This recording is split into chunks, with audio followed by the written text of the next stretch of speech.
Beshler writes, on vacation last month, our hotel was across the bay from a very busy port. We took a series of nighttime long exposures of roughly 30 seconds. They are cool, but I have no idea how to scrap them. They are so different from pictures I normally scrap. Glittergirl, can you help Beshler knock up some nighttime niceties? Of course I can.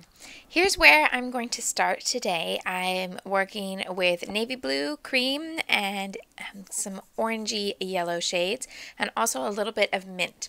I have two photographs that I'm using for this particular theme, and one is specifically a long exposure and the other one is just a nighttime shot taken with my phone. So hopefully that will kind of cover both kinds of nighttime shots that you might have.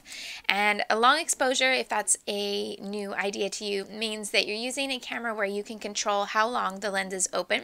So at nighttime you can keep the lens open longer and get more light from that dark scene, which allows you to take pictures in the dark, but also gives you some interesting patterns of movement where there are lights. So this was taken at a Ferris wheel and taken so that the lens stayed open for a few seconds, and you actually then start to see the movement of the Ferris wheel rather than just the stationary circle with the little cars. So you can do all sorts of different things with long exposure photography at nighttime, because you can get all sorts of different looks by taking pictures of traffic or boats on a river or lights at a landmark, all sorts of different things like that. And then this is just a simple nighttime shot that I snapped with my phone, and it's not particularly an amazing shot, but it was a good memory that I wanted to scrapbook. And although these are taken in two different ways, they are actually from the same event. So this is, if you can imagine where the camera is, where I'm standing with the camera, one is taken in one direction, turn around, and the fun fair is behind this scene. And this was last summer at the Olympics at, well, not at the Olympic Park, but at the local screen and carnival where you could go and just sit with all the neighbors and watch the games on a giant screen.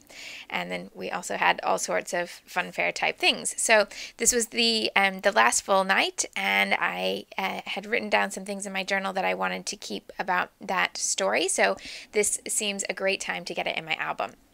Now, you're really lucky if you want to work with nighttime photos right now, because the trends at the moment are really embracing stars and constellations, and even the nautical collections have a lot of stars in them, with the idea of navigating the boat by stars, which I'm sure we don't really do as much these days as maybe in the past, but it's still a nice idea in design.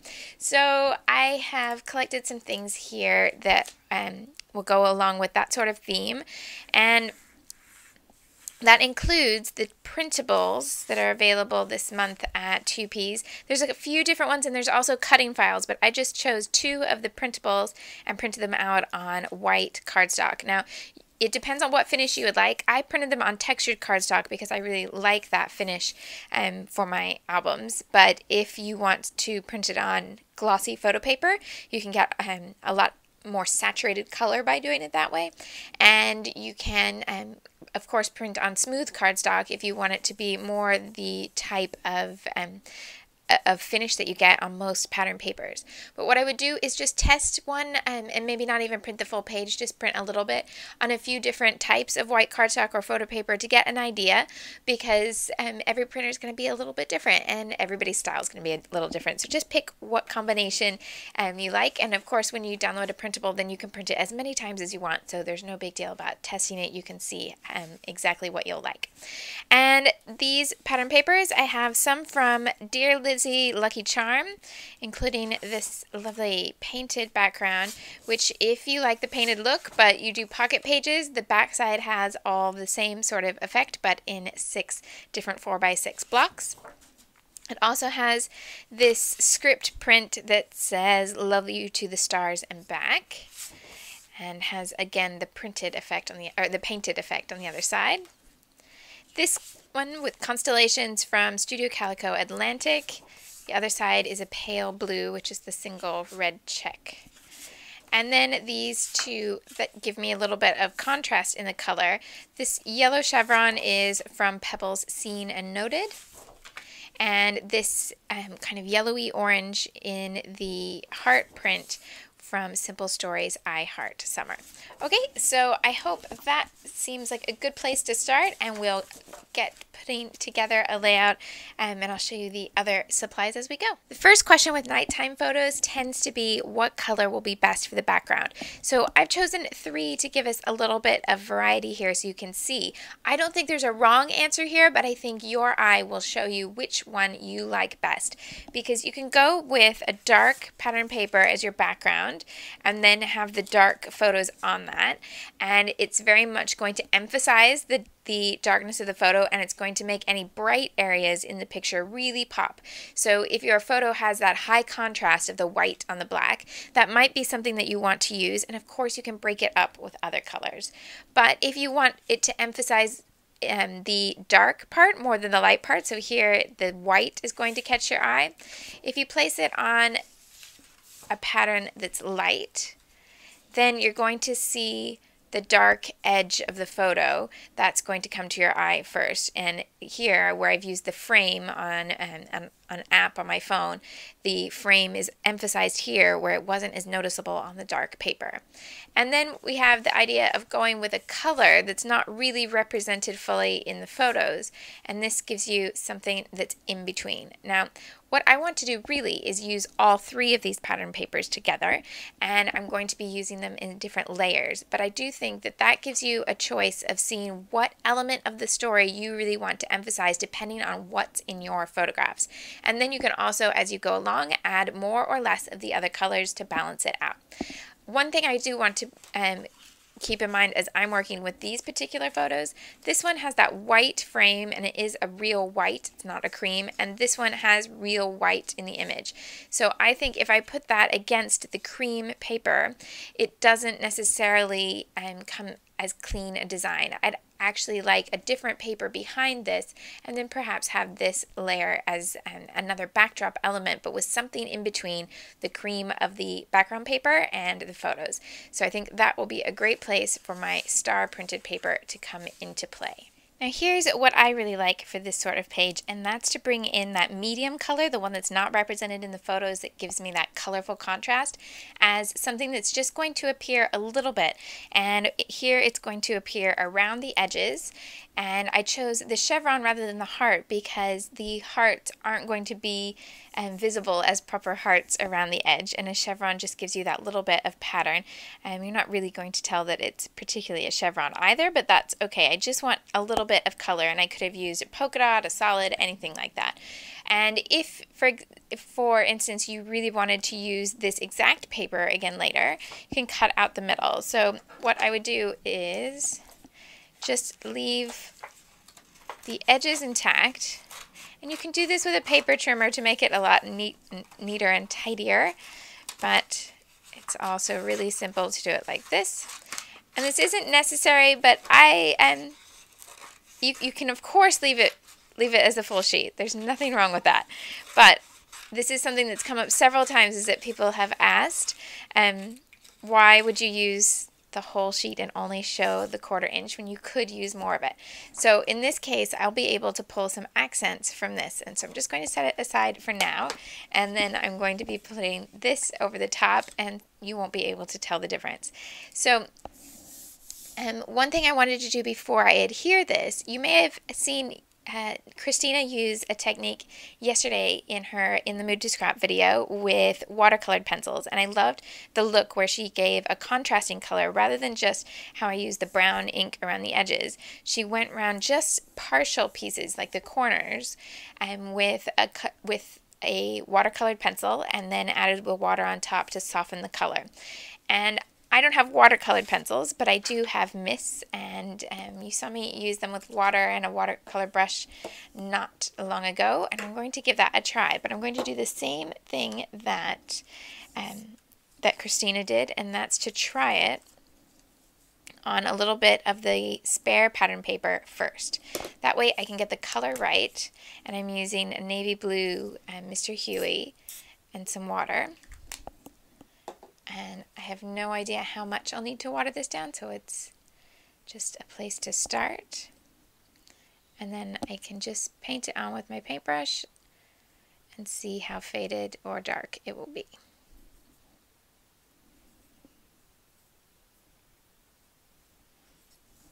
So that gives me a good idea.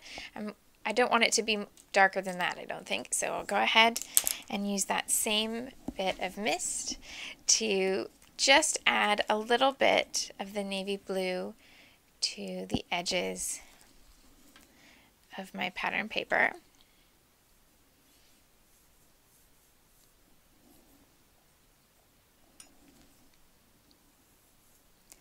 And I'm just working with more concentrated color in the corner and more water as I go out from the edge.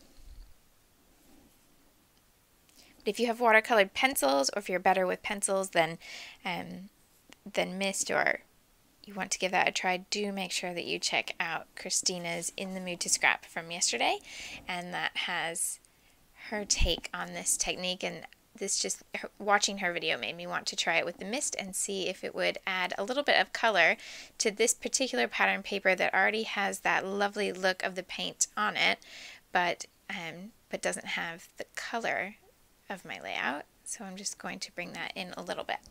And then to finish that, before I attach it to the yellow background, I also want to add a couple little droplets of the color in the full strength just around those two corners. Now I can go ahead and add my darker color, my navy blue, into the mix. And by using just part of the sheet, I've cut this to about 5.5. And this will then not be quite as intense as using it as the full 12 by 12 background. So that way I can emphasize the elements that I choose rather than just the background of the darkness of the photos and that contrast of the white. Should be able to get a little bit more detail to be visible. Now I have my 4x6 photo and my square Polaroid print, and what I do notice straight away when I place this photo against the navy blue background is that I do wish that this had a border just like this one does. But I don't want it to be just like this. I just want it to be something that will contrast. So I have enough of this yellow that I had cut away from the inside, so I can trim my mat around that and have that matted in yellow so that it will be contrasting on the blue, and both photos will then have a frame around the edge to bring them up off the blue and not get lost around the edges. Because this was quite an informal event, I've chosen to put the two photos at just slight angles, but if it were something more formal or you prefer a more orderly look, then I would straighten them up so that you have more of a grid effect going. Then my next step is going to be going to the printables, and I've cut out a few different boxes, and all of the light colored boxes I inked with brown ink so that there would be that bit of contrast around the edge, but that's not going to work particularly well with a dark blue box. But because I've printed it on white cardstock, I can bring up a white around the edge by using a bit of sandpaper. So you can use a nail file or any type of edge distressor or sandpaper. Doesn't need to be anything special, but by pulling the color up off the edges, then you'll get the white pattern and the white of the cardstock that you printed on coming up through the blue. And that just gives you an alternative to adding more ink to the edges if you want something that will still have a nice finished edge or a little bit of that distressed frame, but in a lighter shade than the printed color. Now what I want to do is build these behind the larger photo, and I think my best bet is to start with the biggest piece first, and then build from here. I want there to be some higher contrast color behind the cream, so it's not just the cream of the printable on the cream of the pattern paper. So I can place this layer here to give that just a little bit more contrast. And I want to bring in the yellow, and perhaps that will work down here and maybe not even show the label part. I think that's okay. So with these, just get them to a spot where I like them, and then I'll use foam squares under some of these corners and That should give me a nice dimensional grouping so that it looks like all these pieces really are stacked up and gives a little bit of depth up off the page. And then I'll just need to tuck some plain adhesive underneath the corners that are going behind the photo to make sure everything's in place and not going to move. You might notice that this page is starting to have a division between one side and the other, and I think I'm going to go ahead and emphasize that rather than trying to hide it away.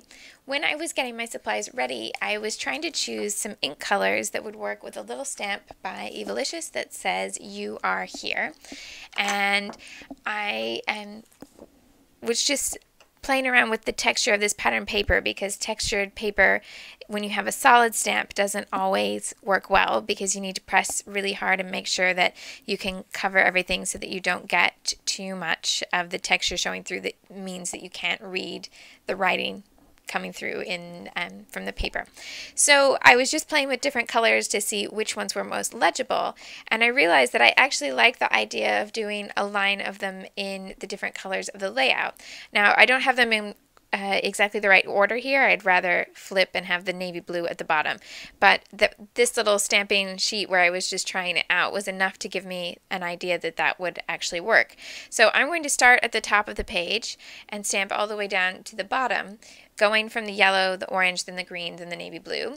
And that really is going to divide the page into two halves, but I'm just going to use that to then work with the rest of my design. So I have 4 colors of ink, and I'm just going to start at the top, and wherever I run into other elements, I'm going to use a post-it note to cover them up so that I can still stamp everything without getting too much in the way. And I want to make sure I get my placement right because I don't want to just suddenly run out of room. So I'll start here.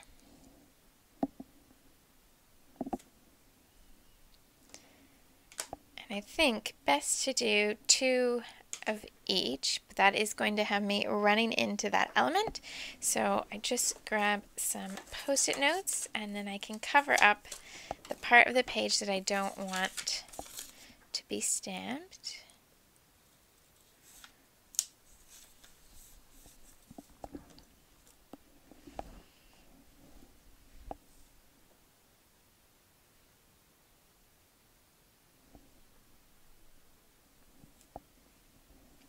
And then I'll change color.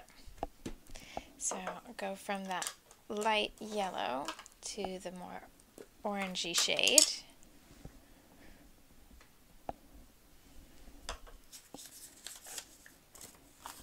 And cover this bit up as well.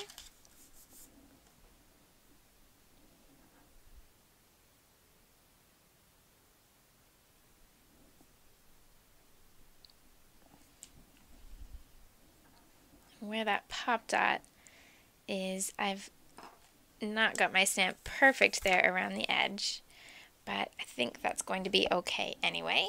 And then I'll take the green and the blue down to the bottom. That's obviously going to be a lot less complicated. Now, of course, I'm showing you this in the least logical order.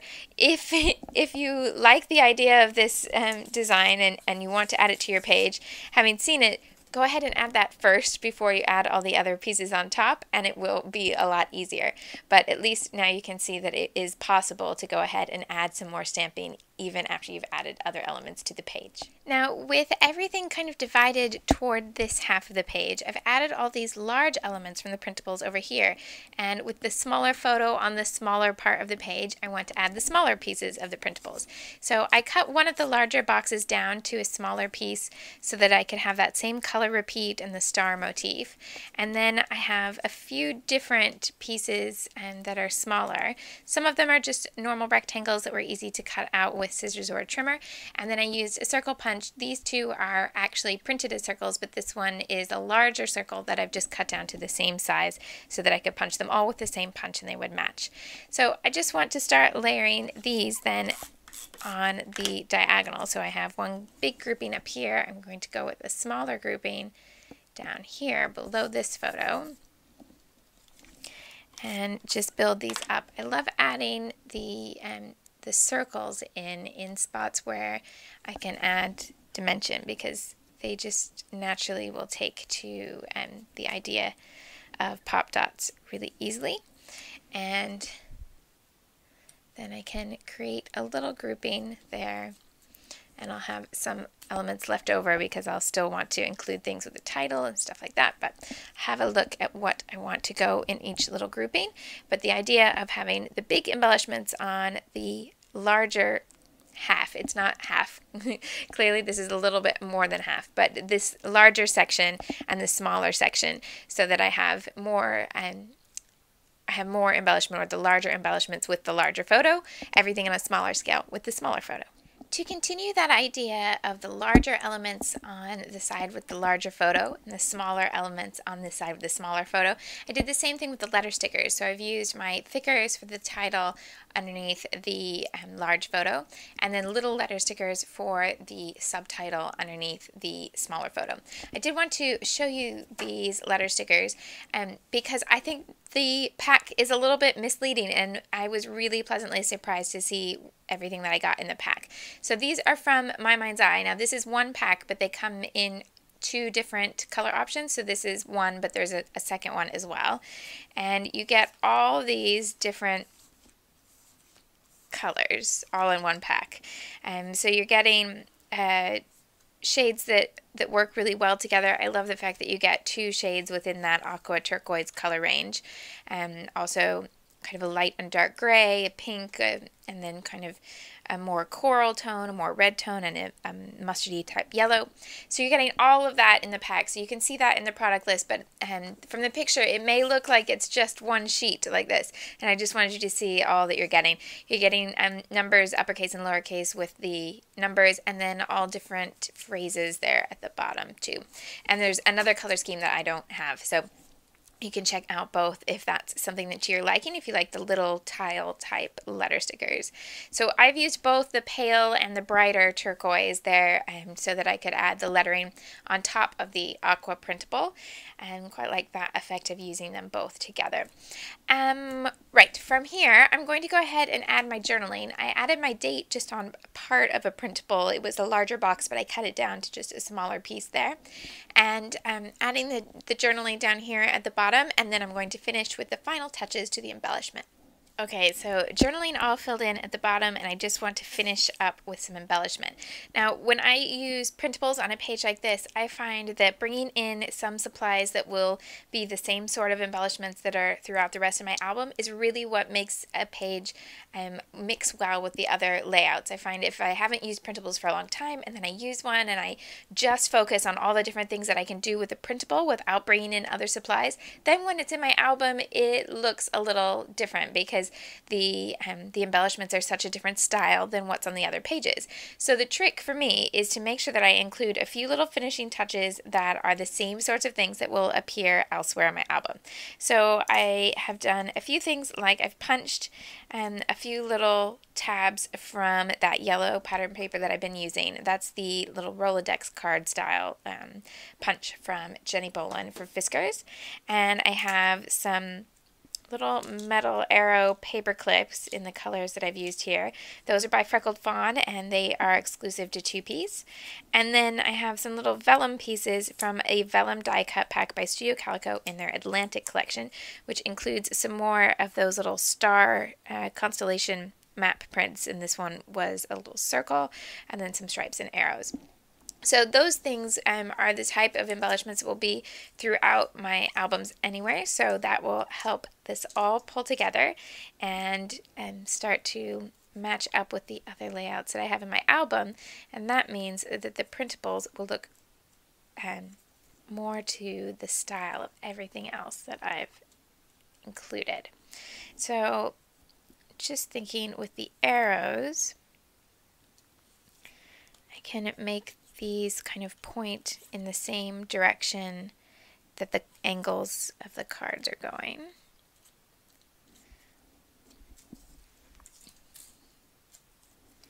And then, no, I was going to tuck this behind here, but that's the same pattern paper as the mat, so I don't want to include that there. Put that in another spot perhaps, but maybe, and there's 2 circles there, so maybe that's not perfect spot. Maybe if the circle comes up here a little bit. And add in this arrow. And I like how with the vellum, I can just place the vellum pieces underneath the paper clip, and that's nice and secure. That's not going to go anywhere. If you wanted to make sure they were flat on the page, you can use any sort of clear adhesive. And I often find with little pieces like this with vellum, one of the easiest adhesives for me to use is a spray adhesive, because I can just place the pieces upside down in my misting box and spray the adhesive over the top. But you do have to be careful with spray adhesive that you have plenty of ventilation, because it is a little bit, well, even a little more than a little bit chemically. But really handy and makes vellum and twine and all things like that really easy to use. I want to tuck something into this clip. I like the idea, if I use a paper clip, to use it so that something is attached there, but I'm just trying to figure out what would be the best piece. And see, now that I have two of these, I'm thinking maybe better to bring in a third one up here at the top. So here's all of that with the extra embellishment, and I'm just repeating the same steps, adding a clip, then tucking a paper or vellum element underneath the clip, and then I added in some enamel dots, and I used the same color, one each of the yellow, the aqua, and the kind of orangey color to pull in that stamp there. And then, because I wanted to make sure that whatever was up here was then replicated at the bottom of the layout to frame the photos, I've just added one more clip. I tucked a little bit of the yellow and one of these little cards underneath, and then 3 more enamel dots. Now, with the embellishments, right now is a great time to check out the store for embellishments, because there is an embellishment sale this week that has 20% off over 1,000 different embellishments. It includes all sorts of things like paper clips and enamel dots, so lots of great things to find there. Now, your challenge this week. Your challenge this week is to scrapbook a nighttime photograph. You can use any theme, any type of photo you've taken, but if your photo was taken at night. So that might be a concert, might be a fun fair, might be a lovely scenery shot of a holiday, anything like that. Now, scrapbook that in your own style. Use any tips you want, or just your own look. Anything is welcome. Upload it to the gallery. Tell us a little bit about what did and didn't work for you, or your tips for scrapbooking nighttime photos in the layout description, and share it with us. Thanks so much for watching, and I look forward to seeing you soon. Join us next week for the continuing adventures of Glitter Girl and the ongoing mystery of the scrapbooker behind the mask at 2peasinabucket.com.